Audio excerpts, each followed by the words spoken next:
जय माता दी दोस्तों यारों, आज हम आपको भगवान शिव शंभू की कुछ विशेष कथाओं के बारे में बताएंगे। एक बार माता पार्वती भगवान शिव से पूछती है कि हे प्रभु, क्या अब गंगा माता पहले जैसी समर्थ नहीं रही। प्रभु ने पूछा, पार्वती तुमने ऐसा सवाल क्यों किया। माता पार्वती कहती हैं कि प्रभु, इन सभी मनुष्यों के पापों का अंत क्यों नहीं हुआ। प्रिय भक्तजनों, आज हम आपको भगवान शिव और माता पार्वती की एक अद्भुत कहानी सुनाने जा रहे हैं, जिसके सुनने मात्र से आपके जीवन में सुख, समृद्धि और वैभव की प्राप्ति होगी। तो चलिए कहानी की शुरुआत करते हैं। एक बार भगवान शिव और माता पार्वती पृथ्वी लोक पर भ्रमण कर रहे थे। भ्रमण करते करते वह दोनों हरिद्वार जा पहुंचे। वहां माता पार्वती ने देखा कि सभी मनुष्य गंगा में स्नान करके हर हर गंगे का नारा लगाते हुए चले आ रहे थे, लेकिन सभी मनुष्य अभी भी पाप से मुक्त नहीं लग रहे थे। तो माता पार्वती भगवान शिव से पूछती है कि हे प्रभु, क्या अब गंगा पहले जैसी समर्थ नहीं रही। प्रभु ने पूछा, पार्वती तुमने ऐसा सवाल क्यों किया। माता पार्वती कहती है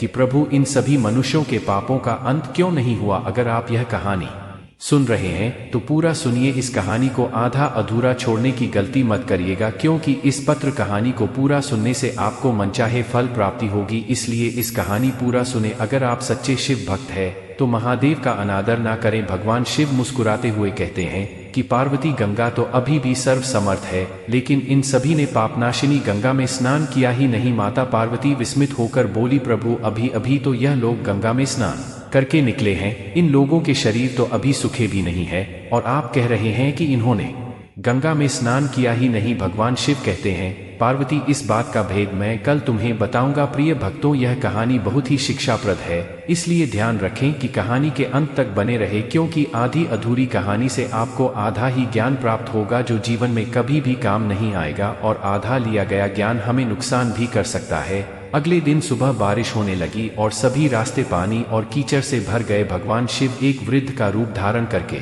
एक गड्ढे में ऐसे बैठ गए कि मानो जैसे वह इसमें गिर गए हो, और उनसे वृद्धावस्था के कारण निकला भी नहीं जा रहा है। उन्होंने माता पार्वती को भी समझाया कि तुम गंगा स्नान करके आते सभी मनुष्यों से कहना कि मेरा पति इस गड्ढे में गिर गया है। मेरे पति सर्वथा निष्पाप आत्मा है, और कोई निष्पाप पुण्यात्मा ही उनको बाहर निकाल सकती है। अगर कोई व्यक्ति निष्पाप है तो वही मेरे पति को बाहर निकालने के लिए हाथ लगाए, लेकिन अगर कोई निष्पाप नहीं हुआ तो उसका शरीर जलकर भस्म हो जाएगा। माता पार्वती अब उस गड्ढे के पास बैठ गई और सभी गंगा स्नान कर लौटने वालों से कहने लगी, हर कोई सुंदर स्त्री को प्रलाप करते हुए देखकर रुक जाता। एक सुंदर स्त्री को वेदना में देखकर हर कोई उनकी मदद के लिए तैयार हो जाता, लेकिन जैसे ही वह वृद्ध वेशधारी भगवान शिव को बाहर निकालने के लिए हाथ बढ़ाते, माता पार्वती तुरंत उन्हें टोक देती। माता पार्वती कहती, मेरे पति सर्वथा निष्पाप आत्मा है, और कोई निष्पाप पुण्यात्मा ही उनको बाहर निकल सकती है। अगर तुम निष्पाप हो तो ही मेरे पति को बाहर निकालने के लिए हाथ बढ़ाना। मैं तुम्हें पहले ही चेतावनी दे देती हूँ कि अगर तुम निष्पाप नहीं हुए तो तुम्हारा शरीर जलकर भस्म हो जाएगा। इतना सुनते ही हाथ आगे बढ़ आने वाले लोग अपना हाथ पीछे कर लेते, क्योंकि उनको लगता था कि हमने जीवन में कभी ना कभी तो पाप किया ही होगा। दूसरा, उनके मन में यह आता है कि क्यों इस बूढ़े के लिए अपनी जान जोखिम में डाले। इसी तरह सुबह से लेकर शाम हो गई, हजारों लोग स्नान करके चले गए, लेकिन किसी ने भी वृद्ध को निकालने की हिम्मत नहीं की। शाम के समय एक युवक हाथ में लौटा लिए वहां से गुजर रहा था, तो माता पार्वती ने उसको भी अपनी व्यथा सुनाई। जब वह मदद करने के लिए हाथ बढ़ाने लगा तो माता ने उससे भी वही बात कही जो अब तक वहां से गुजरे हजारों लोगों को कही थी, अगर तुम सर्वथा निष्पाप हो तो ही मेरे पति को हाथ लगाना, नहीं तो तुम भस्म हो जाओगे। तो वह युवक बोला, माता, मैं तो अभी अभी पतित पावनी गंगा में स्नान करके आया हूँ, और गंगा स्नान करने के पश्चात तो सभी पाप नष्ट हो जाते हैं। मैं अभी आपके पति को बाहर निकालता हूँ। उसने हाथ बढ़ाकर वृद्ध के रूप में भगवान शिव को बाहर निकाल लिया। भगवान शिव और माता पार्वती उस युवक से अति प्रसन्न हुए और अपने वास्तविक स्वरूप के दर्शन दिए। दोस्तों, वीडियो में बोलते वक्त कोई गलती हुई हो तो मैं क्षमा चाहता हूँ। मैं उम्मीद करता हूँ आप सभी को हमारा यह वीडियो पसंद आई होगी। अगर आप देवाधिदेव महादेव के सच्चे भक्त हैं तो अपने इस चैनल भक्ति में शक्ति 8824 को सब्सक्राइब, वीडियो को लाइक और कमेंट में हर हर महादेव जरूर लिखना।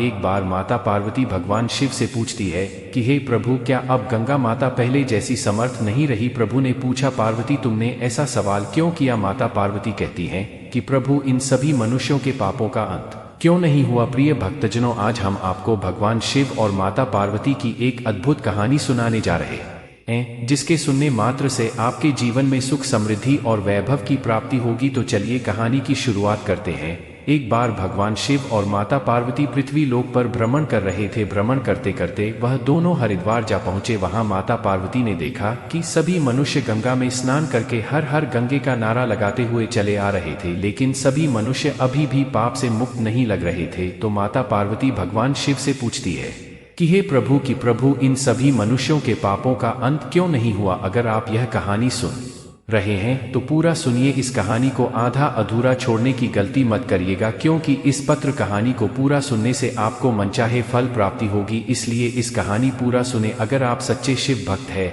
तो महादेव का अनादर ना करें। भगवान शिव मुस्कुराते हुए कहते हैं कि पार्वती, गंगा तो अभी भी सर्व समर्थ है, लेकिन इन सभी ने पापनाशिनी गंगा में स्नान किया ही नहीं। माता पार्वती विस्मित होकर बोली, प्रभु, अभी अभी तो यह लोग गंगा में स्नान करके निकले हैं। इन लोगों के शरीर तो अभी सूखे भी नहीं है, और आप कह रहे हैं कि इन्होंने गंगा में स्नान किया ही नहीं। भगवान शिव कहते हैं, पार्वती, इस बात का भेद मैं कल तुम्हें बताऊंगा। प्रिय भक्तों, यह कहानी बहुत ही शिक्षाप्रद है, इसलिए ध्यान रखें कि कहानी के अंत तक बने रहे, क्योंकि आधी अधूरी कहानी से आपको आधा ही ज्ञान प्राप्त होगा जो जीवन में कभी भी काम नहीं आएगा, और आधा लिया गया ज्ञान हमें नुकसान भी कर सकता है। अगले दिन सुबह बारिश होने लगी और सभी रास्ते पानी और कीचड़ से भर गए। भगवान शिव एक वृद्ध का रूप धारण करके एक गड्ढे में ऐसे बैठ गए कि मानो जैसे वह इसमें गिर गए हो, और उनसे वृद्धावस्था के कारण निकला भी नहीं जा रहा है। उन्होंने माता पार्वती को भी समझाया कि तुम गंगा स्नान करके आते सभी मनुष्यों से कहना कि मेरा पति इस गड्ढे में गिर गया है।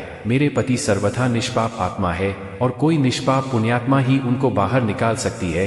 अगर कोई व्यक्ति निष्पाप है तो वही मेरे पति को बाहर निकालने के लिए हाथ लगाए, लेकिन अगर कोई निष्पाप नहीं हुआ तो उसका शरीर जलकर भस्म हो जाएगा। वीडियो में आगे बढ़ने से पहले अगर आप सब हमारे चैनल भक्ति में शक्ति 8824 पर नए हैं तो चैनल को सब्सक्राइब जरूर कर ले। दोस्तों, माता पार्वती अब उस गड्ढे के पास बैठ गई और सभी गंगा स्नान कर लौटने वालों से कहने लगी। हर कोई सुंदर स्त्री को प्रलाप करते हुए देखकर रुक जाता। एक सुंदर स्त्री को वेदना में देखकर हर कोई उनकी मदद के लिए तैयार हो जाता, लेकिन जैसे ही वह वृद्ध वेशधारी भगवान शिव को बाहर निकालने के लिए हाथ बढ़ाते, माता पार्वती तुरंत उन्हें टोक देती। माता पार्वती कहती, मेरे पति सर्वथा निष्पाप आत्मा है, और कोई निष्पाप पुण्यात्मा ही उनको बाहर निकल सकती है। अगर तुम निष्पाप हो तो ही मेरे पति को बाहर निकालने के लिए हाथ बढ़ाना। मैं तुम्हें पहले ही चेतावनी दे देती हूँ कि अगर तुम निष्पाप नहीं हुए तो तुम्हारा शरीर जलकर भस्म हो जाएगा। इतना सुनते ही हाथ आगे बढ़ाने वाले लोग अपना हाथ पीछे कर लेते, क्योंकि उनको लगता था कि हमने जीवन में कभी ना कभी तो पाप किया ही होगा। दूसरा, उनके मन में यह आता है कि क्यों इस बूढ़े के लिए अपनी जान जोखिम में डाले। इसी तरह सुबह से लेकर शाम हो गई, हजारों लोग स्नान करके चले गए, लेकिन किसी ने भी वृद्ध को निकालने की हिम्मत नहीं की। शाम के समय एक युवक हाथ में लौटा लिए वहां से गुजर रहा था, तो माता पार्वती ने उसको भी अपनी व्यथा सुनाई। जब वह मदद करने के लिए हाथ बढ़ाने लगा तो माता ने उससे भी वही बात कही जो अब तक वहां से गुजरे हजारों लोगों को कही थी, अगर तुम सर्वथा निष्पाप हो तो ही मेरे पति को हाथ लगाना, नहीं तो तुम भस्म हो जाओगे। तो वह युवक बोला, माता, मैं तो अभी अभी पतित पावनी गंगा में स्नान करके आया हूँ, और गंगा स्नान करने के पश्चात तो सभी पाप नष्ट हो जाते हैं। मैं अभी आपके पति को बाहर निकालता हूँ। उसने हाथ बढ़ाकर वृद्ध के रूप में भगवान शिव को बाहर निकाल लिया। भगवान शिव और माता पार्वती उस युवक से अति प्रसन्न हुए और अपने वास्तविक स्वरूप के दर्शन दिए। भगवान माता पार्वती से बोले, देखो पार्वती, हजारों लोगों में से केवल इसी युवक ने पूरी श्रद्धा से स्नान किया है। सच्ची श्रद्धा और विश्वास से किए हुए गंगा स्नान से ही व्यक्ति निष्पाप होता है। कहने का तात्पर्य यह है, पार्वती, लोग बिना किसी श्रद्धा और विश्वास के गंगा स्नान करते हैं, इसलिए उनको उसका पूर्ण फल प्राप्त नहीं होता। इसका अर्थ यह कदापि नहीं है कि गंगा स्नान का फल नहीं मिलता, लेकिन गंगा स्नान का वास्तविक फल उसी को मिलता है जो पूर्ण श्रद्धा भावना से स्नान करता है। दोस्तों, वीडियो में बोलते वक्त कोई गलती हुई हो तो मैं क्षमा चाहता हूं। मैं उम्मीद करता हूं आप सभी को हमारी यह वीडियो पसंद आई होगी। अगर आप देवाधिदेव महादेव के सच्चे भक्त हैं तो इस चैनल भक्ति में शक्ति 8824 को सब्सक्राइब करें। वीडियो को लाइक और कमेंट में हर हर महादेव जरूर लिख जय माता दी। दोस्तों यारों, फिर मिलते हैं। धन्यवाद।